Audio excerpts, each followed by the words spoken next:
दरिंदगी मोगा विखे उस समय वेखण नूं मिली जदों पुलिस अते लोकां दे डर तों रात समय तेज रफ्तार नाल जा रहा ट्रक संतुलन विगड़ जाण दे नाल पलट गया अते इस दे विच लिजाए जा रहे पशुओं की मौत हो गई। इन्हां पशुओं नूं इलाका निवासियों की मदद दे नाल गऊशाला लिजाया गया। जिक्रयोग है कि इस हादसे दौरान ट्रक ड्राइवर गंभीर रूप नाल जख्मी हो गया, जिस नूं नजदीकी हस्पताल दे विच इलाज लई लिजाया गया।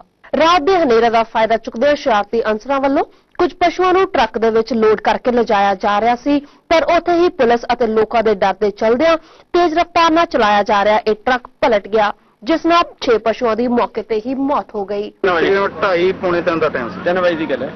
ਕਿਸ ਤਰ੍ਹਾਂ ਵਾਪਰਿਆ ਇਹ ਹਾਦਸਾ? ਇਧਰੋਂ ਗੱਡੀ ਘੋੜੀਆਂ ਤੋਂ ਆ ਰਹੀ ਸੀਗੀ, ਨਿਹਾਲ ਸਿੰਘ ਜਾ ਰਹੀ ਸੀਗੀ, ਧੁੰਦ ਸੀਗੀ ਤੇ ਉਹ ਇਨਸੀਡੈਂਟ ਹੋ ਗਿਆ। ਜਦੋਂ ਖੜਕਾ ਹੋਇਆ ਉਦੋਂ ਪਤਾ ਲੱਗਾ ਇੱਥੇ ਖੰਡ ਪਾ ਸਾਰੇ ਬੰਦੇ ਭੱਜ ਕੇ ਗਊਸ਼ਾਲਾ ਵਿੱਚ। ਉਹ ਗਊਸ਼ਾਲਾ ਦੇ ਵਿੱਚ ਖੰਡ ਪੜ ਗਿਆ, ਉਦੋਂ ਹੁੱਕਾ ਦਿੱਤਾ ਸਾਰੇ ਪਿੰਡ ਦੇ ਆ ਕੇ ਤੇ ਫਿਰ ਇਹਨੂੰ ਕੱਢੇ ਪਸ਼ੂ ਵਿੱਚੋਂ। ਕਿੰਨੇ ਪਸ਼ੂ ਸੀ ਇਹ? 40 ਪਸ਼ੂ। ਕਿੰਨਿਆਂ ਦੀ ਮੌਤ ਹੋ ਗਈ? ਇਹ 6 ਪਸ਼ੂਆਂ ਦੀ ਮੌਤ ਹੋ ਗਈ ਆ ਤੇ 8-9 ਜ਼ਖਮੀ ਆ, ਬਾਕੀ ਇੱਥੇ ਫਸੇ। ਤੇ ਡਰਾਈਵਰ ਤੇ ਇਹਦਾ ਡਰਾਈਵਰ ਦੇ ਸੱਟਾਂ ਸੀਗੀਆਂ, ਉਹ ਬਾਅਦ ਦੇ ਵਿੱਚ ਕੱਢਿਆ ਗਿਆ 2 ਘੰਟੇ ਬਾਅਦ, ਤੇ ਦੂਜੇ ਬੰਦੇ ਜਿਹੜੇ ਸੀ ਉਹ ਭੱਜ ਗਏ। ਗੁਰਜੀਤ ਸਿੰਘ ਜੀ, ਇਹ ਹਾਦਸਾ ਕਿਸ ਟਾਈਮ ਵਾਪਰਿਆ? ਇਹ ਤਕਰੀਬਨ 3:30 ਵਜੇ ਦੇ ਕਰੀਬ ਇਹ ਹਾਦਸਾ ਵਾਪਰਿਆ। 3:30 ਕੀ ਕਾਰਨ ਮੰਨਿਆ ਜਾ ਰਿਹਾ? ਇਹ ਕਾਰਨ ਬਸ ਧੁੰਦ ਦਾ ਜ਼ਿਆਦਾ ਮੰਨਿਆ ਜਾ ਰਿਹਾ। ਘੋੜੀਆਂ ਸਾਈਡ ਤੋਂ ਆ ਰਿਹਾ ਸੀਗਾ ਤੇ ਨਿਹਾਲ ਸਿੰਘ ਵਾਲਾ ਬਸ ਬੇਕਾਬੂ ਹੋ ਗਏ ਤੇ 40 ਦੇ ਕਰੀਬ ਪਸ਼ੂ ਸੀਗੇ ਇਹਦੇ ਵਿੱਚ, और जिन्हों चो 6 की मौत हो चुकी है और 2 की हालत काफ़ी गंभीर है।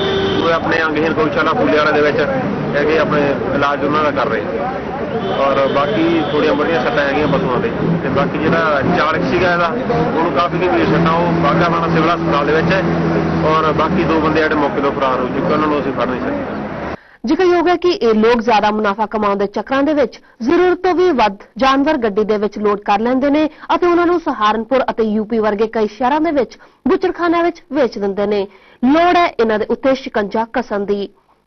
ਮੋਗਾ ਤੋਂ TV 94 ਦੇ ਲਈ ਸੂਰਜ ਜੈਨ ਦੀ ਰਿਪੋਰਟ।